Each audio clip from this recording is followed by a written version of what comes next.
Bener nggak sih, ngiklan di TikTok itu bisa merusak algoritma dan harus kita hindari. Yuk kita akan bahas di video kali ini berdasarkan pengalaman pribadi saya. Dan ya ini saya akan jelaskan semuanya soal fitur promosi. Nah barangkali kalian mungkin pengen pakai fitur promosi, masih ragu-ragu. Atau mungkin sudah pernah pakai fitur promosi tapi malah akun kalian berantakan. Yuk kita akan bahas di video kali ini.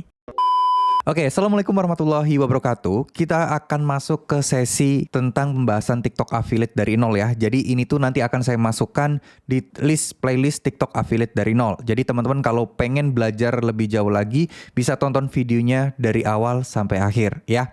Kalau kalian merasa, wah boros kuota bang, ya udah cari wifi gratisan, kalian downloadin semua video saya, biar nggak kena iklan dan juga biar nggak kena makan kuota tadi ya.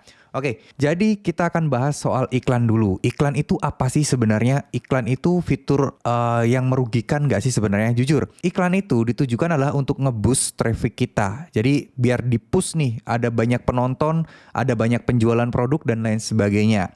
Nah, iklan itu sebenarnya harganya ada yang murah, ada yang mahal, tergantung budgeting kalian. Nah, ada yang namanya fitur promosi, ada juga yang namanya TikTok Ads ya. Bedanya kalau TikTok Ads itu diakses lewat website dan itu kompleks banget dan itu minimalnya itu lebih mahal. Nah, kalau iklan fitur promosi biasa di TikTok itu harganya murah, cuman mulai dari 15 ribuan aja. Nah, apakah kita boleh beriklan? Untuk teman-teman yang masih pemula dan masih nol banget, saya sarankan untuk tidak beriklan dulu. Kenapa? Karena jujur ya, kalian masih belum tahu video kalian ini udah nyampe sesuai dengan kesukaan dari para penonton belum ya. Daripada kalau kalian menghabiskan uang nantinya boncos, mending jangan iklan dulu. Bagi saya pribadi, iklan itu boleh kalau kalian punya budget lebih atau setidaknya potong dari profit kalian. Nah, itu yang saya lakukan sekarang ini juga. Gini, ketika misal saya katakanlah dapat 1 juta sehari, pasti 200 ribu saya potong. Nah, cuman 200 ribu nggak saya pakai buat iklan semuanya. Biasanya 100 ribu buat beli sampel produk. Kira-kira ada nggak barang? Oh, waduh, sampel TWS ini harganya 300 ribu nih. Ya udah, saya nabung dulu 3 hari. Ya udah, saya nabung dulu 3 hari. Biar nyampe 300 ribu, baru saya belikan sampelnya. Nah, itu contoh ya kalau saya pengen ngebet banget bikin sampel baru. Tapi itu sih jarang. Jadi uang sampel tuh masih saya tabung sampai sekarang. Nah 10% saya pakai buat iklan. Nah kadang juga pernah ya 20% itu saya pakai buat iklan tuh juga pernah. Kadang juga saya pernah eksperimen juga ya teman-teman. Sampai ngeluarin iklan 1 juta dalam waktu 1 hari. Itu dampaknya gimana sih? Dampaknya adalah secara profit bersih itu kita hampir sama. Tapi secara traffic yang datang itu kita dapat banyak. Nah, sebenarnya sama aja. Cuman kalau kalian beruntung dan video kalian benar-benar bagus, iklan 1 juta itu bisa jadi berpuluh-puluh juta. Kalau memang video kalian bagus. Nah, kalau kalian lihat sendiri video saya, itu kan kurang bagus ya. Maksudnya kurang bagus itu kan nggak semenarik orang lain gitu loh. Menjelaskan produknya itu nggak semenarik orang lain. Video saya itu cuman kebanyakan talking head, tunjukin barang-barang kayak gini-gini. Nah, itu ya.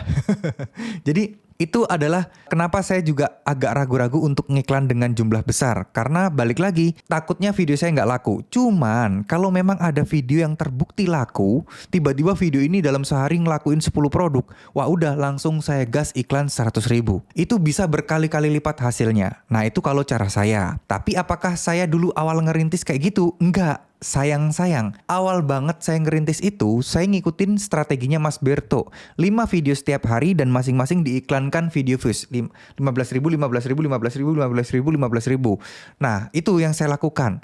Dan pada akhirnya, karena waktu itu ya saya sempat liburan keluar kota beberapa hari, nggak sempat ngiklan juga ya. Ngiklan di iPhone itu mahal, harus ngiklan di Android. Nah, itu udah mulai berhenti ngiklan. Saya nggak pernah ngiklan lagi, sampai income saya itu mulai sekitar 600 sampai 700 ribuan sehari. Itu udah nggak ngiklan. Nah cuman saya pengen nyoba lagi nih eksperimen dari Mas Berto. Dan Mas Berto sering share juga ya pengalaman hasil riset tiap harinya itu di sebuah grup Telegram yang berbayar. Harganya itu cuma 99 ribu. Nanti kalau kalian tertarik saya tulis link websitenya di bawah ya. Jadi kalian bisa join sekali bayar untuk selama-lamanya dan kalian bisa mendapatkan informasi produk-produk yang lagi hit saat ini. Nah ini ya saya contohkan, ini adalah dashboard saya. Di sini ada gross revenue. Hari ini saya sudah dapat omset sekitar 5,5 juta dengan estimasi komisi udah 400 ribu baru di jam-jam setengah 10 pagi. Dan kalau kita lihat 7 hari terakhir saya udah omsetnya 135 juta dan estimasi komisinya udah 12 jutaan. Nah, apakah ini murni income saya? Ya, anggap aja potong aja sekitar 20%-an. Ya 20% dari 12 juta berapa berarti? 1,2. Anggap aja profit bersih saya seminggu ini cuma 8 juta 9 juta. Karena saya pakai buat ngiklan 10%-nya atau 20% lah saya ambil pokoknya. Nggak saya otak-atik, nggak saya buat jajan uangnya ya. Nah, itu saya jadikan kayak uang kas gitu. Saya sisihkan untuk keperluan ya upgrade mikrofon, upgrade lampu, ya intinya kayak gitu. Sama halnya dengan YouTube. Itu selalu saya sisihkan juga untuk selalu upgrade dan juga improve. Karena jujur saya itu tidak bisa bersaing dengan orang yang editingnya bagus. Enggak, saya hanya bisa bersaing dengan ya mungkin dengan kamera yang lebih mahal, lampu yang lebih mahal. Jadi itu kemampuan yang bisa saya kejar ya. Kalau saya ngejar skill editing yang bagus, yang ada efek uang melayang-melayang gitu, ya saya nggak mampu tuh, karena yang saya kerjakan banyak. Akhirnya saya apa? Ya saya harus bikin ya ruangan semenarik versi saya. Nggak tahu kalau menurut kalian jelek ya. Nah terus kemudian lampu, ya alat-alat lain lah yang bisa mendukung visual penampilan video saya, audio saya pun juga. Itu akan terus saya upgrade apa yang terbaik sampai nanti mentok, baru saya berhenti untuk upgrade ya. Itu yang saya pengen, ya ini adalah salah satu bentuk dedikasi dan salah satu bentuk juga komitmen saya untuk bisa ngasih yang terbaik dalam sisi ya mungkin visual aja, kualitas video, bukan yang editing ya, bukan yang editing karena saya nggak mampu di sana. Saya kejar sesuatu yang saya mampu. Nah ini penting banget, pengen share aja bukan bermaksud saya menggurui kalian. Coba kalian gali sesuatu yang kalian ahli di bidangnya dan kalian mampu di sana, kalian kejar semaksimal mungkin. Mungkin itu bisa menjadi salah satu faktor penting kesuksesan teman-teman lo ya. Oke, jadi untuk produknya, nah ini kan saya bisa lihat nih produk analitik. Teman-teman bisa lihat nih bocoran 7 hari terakhir produk apa nih yang paling laris di punya saya nih. Nah ini ada nih, top 1 adalah Mixio A33 tongsis tripod. Nomor 2 adalah tak diduga-duga alat cukur kumis dan juga jenggot. Ini benar-benar nggak duga loh ya. Nah ini seminggu terakhir, 28 hari terakhir apa? Tuh, 28 hari terakhir alat cukur saya udah ngejual 81 juta loh. Alat cukur gini doang. Ya, terus power bank 49 juta. Apa ini namanya? Fan cooler ya, pendingin HP 35 juta tuh ya. Nah, terus kemudian ya inilah produk-produk saya yang udah saya terjual. Nah, kalau kalian ngikutin Mas Berto, itu sebentar saya cekin websitenya ya. Oke, ini adalah websitenya ya teman-teman ya, sb1mofficial.com/riset. Kalian akses aja, ini saya tidak dibayar dan tidak mendapatkan komisi apapun dari Mas Berto. Ini murni testimoni saya sebagai yang ikut di dalam channel ini. Karena channel ini tuh berbayar ya teman-teman, bayarnya itu 99.000 tapi untuk sekali aja tuh.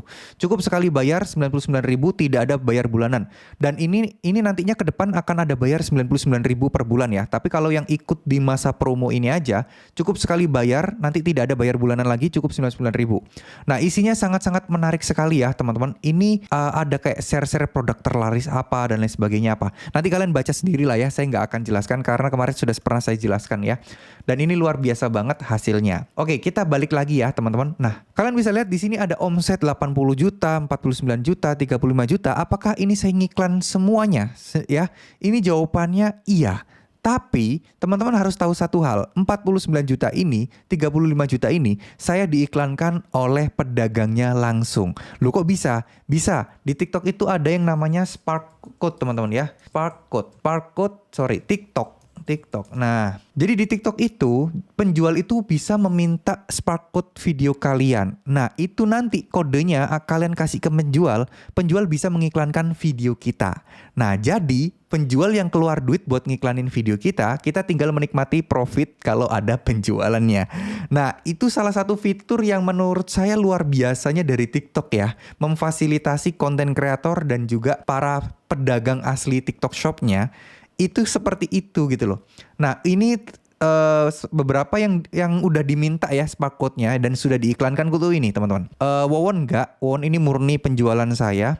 Mixio ini pernah minta, Gamen juga pernah minta, Mixio yang A33 enggak, terus kemudian apa lagi ya, sebentar. Lentiven ini pernah minta ya, Lentiven Powerbank ini minta, Monster enggak, Mixio A200 juga enggak pernah, TNW juga enggak pernah, apalagi ya satunya ya. Ini Tongsis Tripod Index. Nah ini nih, modul buku rekaman FYP ini juga pernah minta. Terus kemudian ada satu lagi kok, ada beberapa lagi nih. Ini nih, Spigen Samsung, case Samsung itu minta juga, pernah minta juga. Terus kemudian Baseus ini saya lupa, kayaknya iya deh. Sorry, sama Inbex ini nih, sama Inbex IB4 ini minta juga ya. Jadi diiklankan oleh para pedagangnya. Nah, sekarang kembali lagi ke pertanyaan, apakah iklan promosi merusak algoritma? Enggak. Ini berdasarkan pengalaman saya dan mungkin Mas Berto juga yang beberapa kali ngobrol sama saya ya teman-teman. Itu menurut beliau yang salah itu bukan fitur promosi atau iklannya, tapi yang salah adalah di konten kita. Jadi iklan udah mempromosikan videonya ke orang-orang yang mungkin tepat dalam tanda kutip, tapi video kita tidak cukup untuk menjual dalam tanda kutip juga ya, tidak cukup untuk menggerakkan hati orang untuk beli.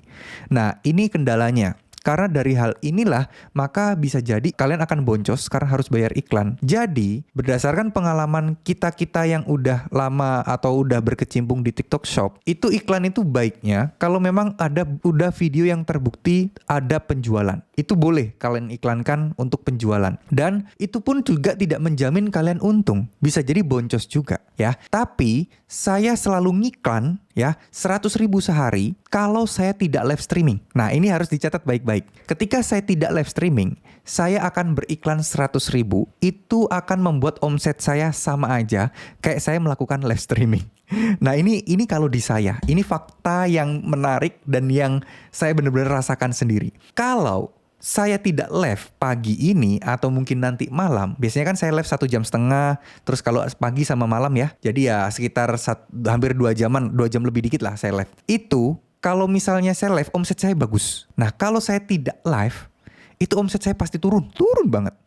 Tapi saya menemukan sebuah cara ketika saya tidak live dan saya ngiklan 100.000 itu bisa menggantikan kayak live saya tadi. Nah ini nggak berlaku buat kalian juga ya, pastinya semua akun pasti berbeda-beda. Tapi ini terjadi di akun saya. Nggak tahu di kalian mungkin berjalan iklan 50.000 kah atau mungkin 80.000 kah. Tapi di saya merasa wah, kalau kayak gini saya mending iklan aja dong. Daripada saya capek ngomong-ngomong. Bayangin ya, bukannya ngomong 1 jam itu gampang. Enggak loh, susah. Saya dari pagi udah ngonten syuting buat YouTube kayak gini. Terus kemudian udah ngonten lagi buat beberapa channel-channel saya yang lain. Yang saya yakin kalian semua udah pasti tahu. Harus lagi saya live streaming ngomong 1 jam nonstop. Itu rasanya capek banget tenggorokan guys. Jam 12 kadang sampai jam 2 siang itu baru selesai ngomong.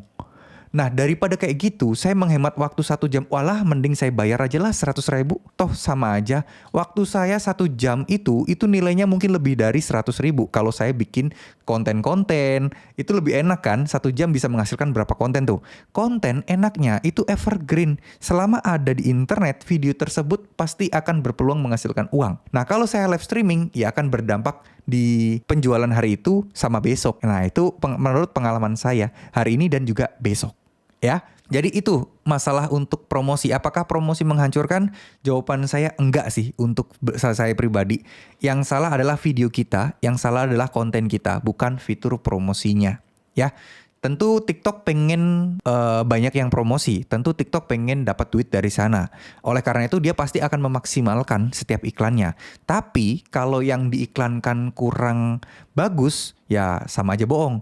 Jadi gini, kalau teman-teman misal buka warung bakso, terus kemudian kalian sebarin brosurnya itu cakep banget, gambarnya menarik, setelah orang datang dan dirasakan ternyata rasa bakso kalian kurang, apakah mereka akan kembali? Jawabannya tidak, ya.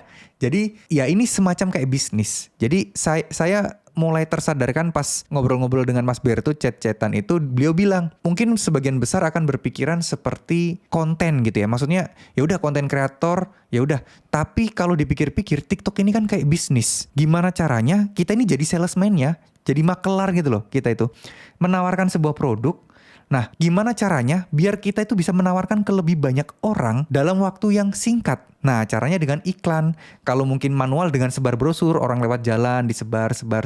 Brosur kan dicetak, butuh uang juga buat nyetak brosurnya. Nah, modelnya mikirnya seperti itu. Karena maklum ya, Mas Berto kan pebisnis ya. Kalau saya kan berangkat dari konten kreator atau pedagang online biasa, atau mungkin lebih dari programmer juga. Jadi nggak kepikiran untuk, oh iya, menganggap ini menjadi sebuah bisnis kayak gitu. Ya, oke, mungkin segitu dulu apa yang bisa saya sampaikan soal iklan. Semoga ini bisa menjadi salah satu tambahan materi buat kalian. Gak usah terlalu terfokus dengan iklan. Bikin aja konten dulu. Kalau konten kalian sudah bisa cukup membuktikan dan sudah dapat penghasilan, teman-teman baru iklan gak apa-apa. Jangan sampai iklan itu malah akan menghabiskan profit teman-teman. Ya, iklan itu untuk mensupport, bukan untuk menghabiskan atau bukan biaya operasional yang akan mengurangi atau menghabiskan profit kalian. Anggap aja, pakai aja cara yang teman-teman yang lain ya. Dapat 1 juta sehari, 20% sisihkan buat iklan. Itu udah cukup sih harusnya. Atau kalau kalian gak mau ngiklan, ya live streaming aja sering-sering. Itu sangat-sangat berdampak, percaya atau tidak. Meskipun tidak ada yang beli, tapi itu berdampak loh di traffic. Cobain aja kalau nggak percaya. Jujur saya pun live streaming itu yang beli kadang 1, kadang nggak ada. Tapi setelah live streaming, nggak tahu kenapa setiap harinya itu selalu naik omsetnya. Nah, meskipun live streaming saya nggak ada yang beli. Tapi kalau saya nggak live streaming, omset hari itu pasti kecil. Pasti susah banget. Nah, itu harus teman-teman paksakan. Ingat ya pesan saya, paksakan sampai kalian jadi terbiasa. Kalau sudah terbiasa, pasti kalian akan bisa. Ya, thank you. Assalamualaikum warahmatullahi wabarakatuh.